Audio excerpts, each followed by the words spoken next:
Habang mainit pa ang Philadelphia 76ers, lubusin na natin ang panggagatas. Kahit sa ang social media platforms naman, makikita natin ang starting five ng koponan. Pero para sa mga fans na bagong lipat lang ng team o mga bagong fans lang ng Philadelphia, I'm sure hindi kayo masyadong familiar sa mga bench nila. Kaya ngayon, isa-isahin natin ang mga players na bumubuo o kumukumpleto ng Philadelphia 76ers bench. Ang mga two-way players ng team o yung mga part ng team pero madalas nasa G League ay sina Caleb Love, Ryan Rupert at Marjon Beauchamp. Di na natin papahabain pa at baka mamaya makat din naman sila sa team bago i-finalize ang official roster papasok ng season. Punta na tayo sa mga naka-standard contract. Unahin na natin ang mga guards na possible backup ni Tyrese Maxey of VJ Edgecombe. Una na dyan sila Baron Pylon Jr. Siya yung nakuhang draft ng Sixers ngayong katatapos lang na NBA draft. 22nd overall pick mula sa University of Alabama. Mabilis at matalinong point guard na kayang maglaro ng parehong on-ball at off-ball.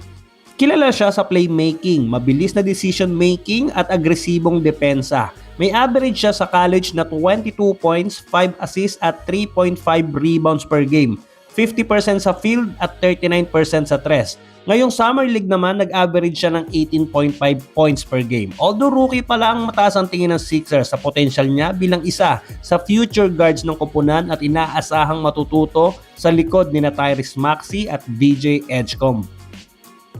Anthony Simons, ito proven scorer na. 7 years na naglaro sa Portland bago na i-trade sa Boston at Chicago Bulls.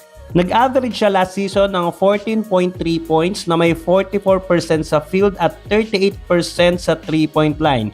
Sa 55 games sa Celtics at Bulls, may 12 times din siyang umiscore ng 20 plus points. Kasama na yung 39 points nung January sa panalo nila kontra Miami Heat.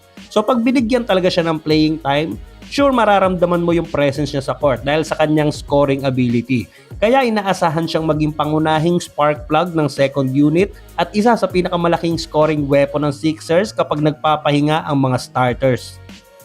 Next, si Kentavious Caldwell-Pope, ang 13-year NBA veteran at 2-time NBA champion na nagkampiyon kasama ang Lakers noong 2020 at Nuggets noong 2023. Hindi siya kilala bilang high-volume scorer pero isa siya sa pinaka-respetadong 3-and-D wing sa liga. Noong nakaraang season sa Memphis, nag-average lang siya ng 8.4 points, 2.5 rebounds at 2.7 assists habang tumitira ng 41% sa field. Sa Philadelphia, ang magiging pinakamalaking ambag niya ay ang kanyang depensa, experience at kakayahang bantayan ang pinakamahuhusay na perimeter player ng kalaban habang nagbibigay rin ng maaasahang outside shooting kapag kinakailangan. Dito naman tayo sa possible backup ni Jaylen Brown, si Justin Edwards, isang homegrown talent na ipinanganak mismo sa Philadelphia.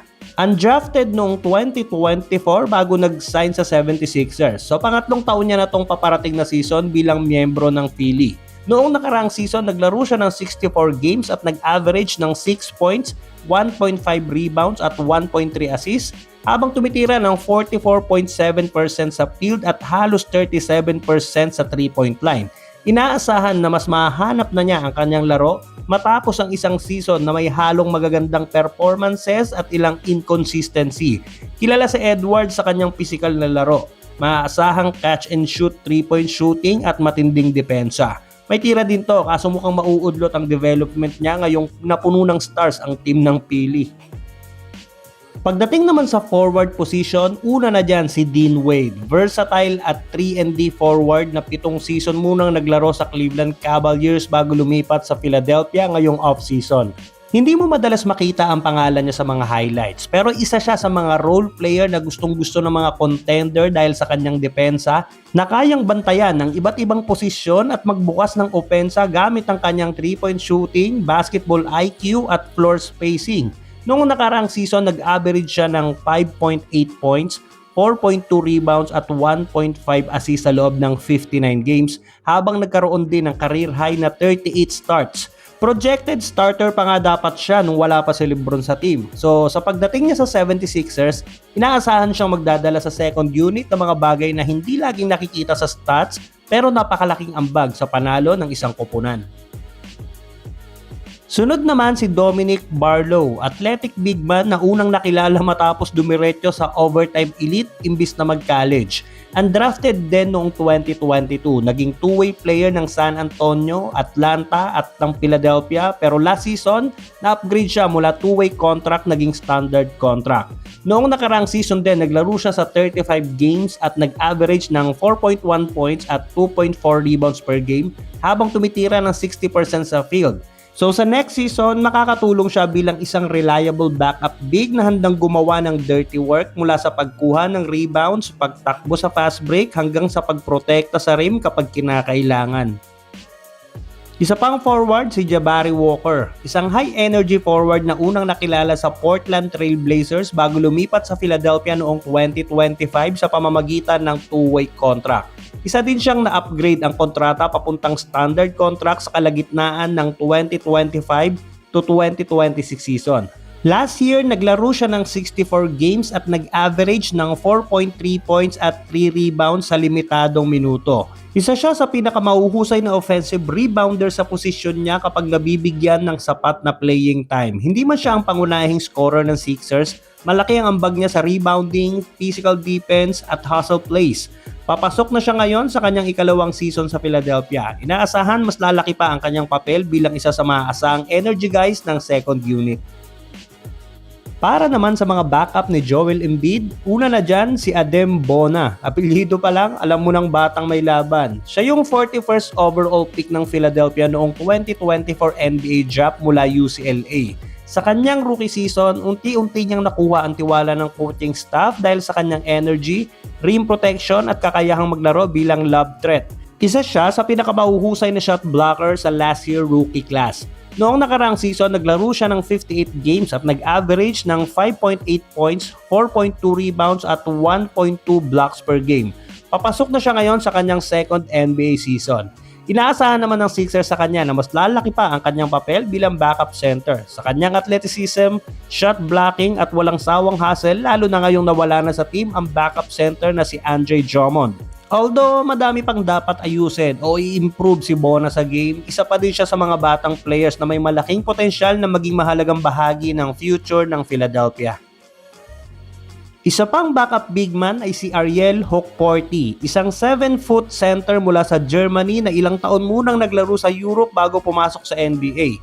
Na-draft siya noong 2024 at nagsimula ang kanyang NBA career sa New York Knicks kung saan naglaro rin siya sa ilalim ng two-way contract bago tuluyang mapasama sa Philadelphia ngayong off-season. Hindi pa siya naglalaro ng malaking minuto sa NBA pero kilala siya bilang isang physical rim protector na mahusay mag-rebound at gumawa ng mga simpleng trabaho sa ilalim ng ring. Para siyang masipag na version ni DeAndre Ayton. Noong nakarang season, limitado man ang kanyang playing time, nagpakita siya ng magandang energy at hustle sa bawat pagkakataong mabibigyan siya ng minuto. Sa Sixers, inaasahan siyang magbibigay ng dagdag na lalim sa frontcourt at magsisilbing isa pang maaasahang backup big na handang tumulong kapag tinawag ang kanyang numero.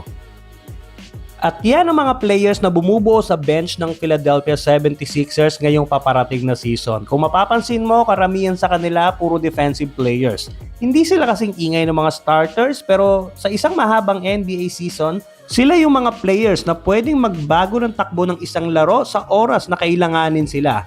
Alam naman natin kung gaano kahalaga ang mga role ng bench lalo na sa playoffs. So sa mga solid 76ers fans dyan, since July 24, 1 AM, sinong bench player ang sa tingin mo magbibigay ng malaking impact sa team?